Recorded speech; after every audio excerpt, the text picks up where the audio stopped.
Hey, it's Matt, your average gamer, and for this one, we're going to be covering a build called the Rising Sun. This was a build request. This ended up being a really fun one that covers the Morning Star, and then it uses Lion's Claw. Pretty much a pure strength build that we can also throw in bleed with Bloodflame Blade. This is a really good one. You're definitely going to want to stick around for this one. So we're going to be focusing here on posture damage, and then we can use Bloodflame Blade in combination with the strength build. Since we have the Morning Star and heavy affinity, that gives us a wide variety, given the fact that we can get a lot of damage out of Lion's Claw itself. And then if we want to build up successive attacks, build up bleed, we could throw Bloodflame on and we could do a lot of damage that way too. This is a high damage build. It's pretty much, as I mentioned before, a pure strength build. This is something that absolutely slaps, no question about it. I tested this on different bosses and mobs throughout this video. This is an excellent setup and build. The Morningstar's strike damage is actually really interesting because a lot of bosses are weak to strike damage. It's a good type of damage to have. It's something that you can use it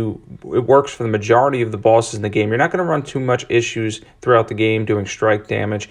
And hammers are pretty strong too. Granted, they did lose some posture damage. Pretty much everything lost posture damage along the way. But hammers actually saw a slight increase when you're two-handing hammers for posture damage, and that hasn't since changed. That's still going on currently. So they're a good option for posture breaks in general, and they're a good option as a strength build to hit stuff hard. Now, first up, where do you get the Morningstar? It's in the Weeping Peninsula. There's an overturned carriage. You're going to go to that carriage. You're going to pick up the Morningstar. This is a weapon you can get very early. It has bleed on it, and with Bloodflame, you'll hit 90 bleed in total. That's where it is in the Weeping Peninsula. It's not too hard to get at all. And once you have it, you'll start to get the setup for this awesome build. Next up, this is the clip from the last video that I did. Where do you get Lion's Claw? Well, you get Lion's Claw in the southern section of Caelid. It's at Fort Gale, or Fort Gull, Fort Gale. And then you're going to be able to you're going to have to fight the Lion's Guardian there. And then once you fight him, he'll drop it for you. And then I'm going to show it on the map here. This is where you get it in Caelid. It's one of the best Ashes of War in the game, especially for strength builds. It's incredibly powerful. It does a lot of posture damage too. You're going to want to pick this one up for sure, regardless of whether you do this build or not. Lion's Claw is awesome. Now for Bloodflame Blade, you get that in Liurny of the Lakes. There's a teardrop scarab near the church where White Mass Fair is. You're going to have to kill this scarab. And once you do, you'll get Bloodflame Blade. And when you have Bloodflame Blade, you'll get 90 bleed on the Morningstar while being able to completely invest in strength and going for the heavy affinity. So you won't have to invest in arcane or anything like that. And you're still going to get 90 bleed. You're still going to get that crazy good strength damage. Gets a B in strength on heavy. And then obviously with Lion's Claw, we're taking advantage of one of the best Ashes of War in the game. And then you have the successive attack build-up that you can get from something like the Morningstar that hits relatively quick with strike damage as well. In combination, it makes for a very strong build. Now putting the Godskin Apostle to sleep here, or Apostle, however you say it, and we're just going to see how much damage we can stack up here by doing basically successive hits, and then maybe combination with Lion's Claw, things like that. You can do charged attacks and whatnot. They do a lot of damage too. This is a weapon that scales, again, with a B in strength on heavy, but it's something that's also very quick. It's a quick strength weapon, and then when you have something like Bloodflame Blade on it, you can get a lot of damage out of it while also getting that bleed build up too. Again, the combination here is what's the selling point. You're going to get a lot out of this. Lion's Claw, bleed build up, high damage, posture damage, everything you're really looking for in a build. And by the way, did I mention with the endurance we have, we're able to hit 52 poise. We actually have 66, so that's a big bonus too. Now onto the dragon here, see if we can get a posture break. If you hear me talk about poise or posture lately, it's mainly because I just want to try to hit 51 in most of my videos if people are doing PvP and whatnot, and if you don't want to get knocked down by regular mobs. Now, as far as regular bosses go, they're going to have a lot of attacks that have infinite poise damage essentially anyway, so they're going to knock you down regardless.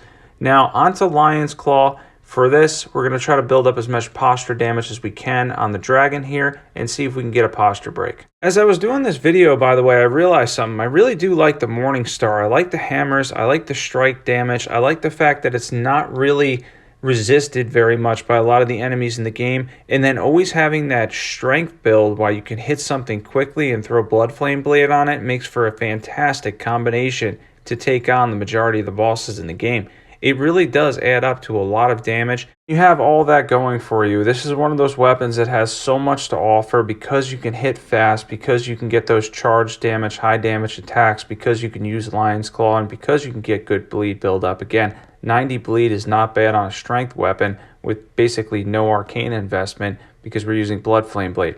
There's the critical break there, and we're able to get a lot of damage. This is one of those builds that's, again, it's going to absolutely slap. It's going to smack whatever enemy down that you're facing because you're going to be building up constant posture, doing a lot of damage while you're fighting whatever boss you're facing. The Morningstar is definitely a weapon that impresses. Strike damage, as I mentioned, is very good, and this is a very, very potent setup and build. By the way, I want to mention real quick, if you're not subbed to this channel, now's the time to sub to this channel. We're getting more people, a ton of more people every single day, and honestly, it's been fantastic so far. If you join this channel, you're going to be joining an awesome Elden Ring community. Be sure to join the Discord as well, and definitely hit that subscribe button. One more thing real quick, I will no longer be taking build requests directly from comments section, only from the Discord as far as the requests go, simply for the fact that I'm getting like probably around 10 requests every single day, and I do anywhere from 3 to 6 videos a week. I think you can do the math really quick on that.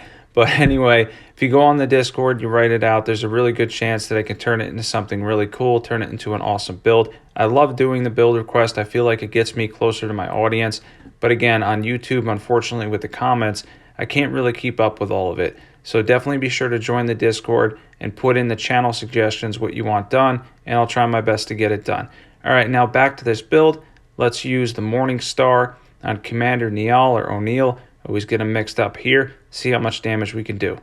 Back to Commander O'Neill here. I believe it's the O'Neill one, and he has the Scarlet Rot move set, essentially with Commander Standard. Not a bad buff to have, by the way, for his drop. And we're going to see how much damage we can do by building up those successive hits, because we are using Rotten Wing Sword Insignia. And then we're going to use Lion's Claw combination to try to take him down. Again, this is New Game Plus 7, so everything does do a lot of damage. Everything's a little bit more challenging, that's for sure. I'll have a bit more HP too, so there's that also. Everything's particularly tanky on New Game Plus 7. For anybody that's wondering, by the way, when I say New Game Plus 7, what that is, that means that we're at max scaling. The game scales up a total of 8 times. New Game Plus 7 is max. Once you hit New Game Plus 7, they don't gain any more HP after that. Every journey after that is essentially New Game Plus 7 over again. It's definitely beneficial in the sense that you're going to get more runes, but I will say it is a challenge in the fact that regardless of your armor, Dragoncrest, whatever, everything seems to hit really hard, and then everything has a ton of HP. One example is the Fire Giant has like 64,000 HP on New Game Plus 7, which is pretty crazy. But anyway, Commander O'Neill goes down. Just a thought there real quick.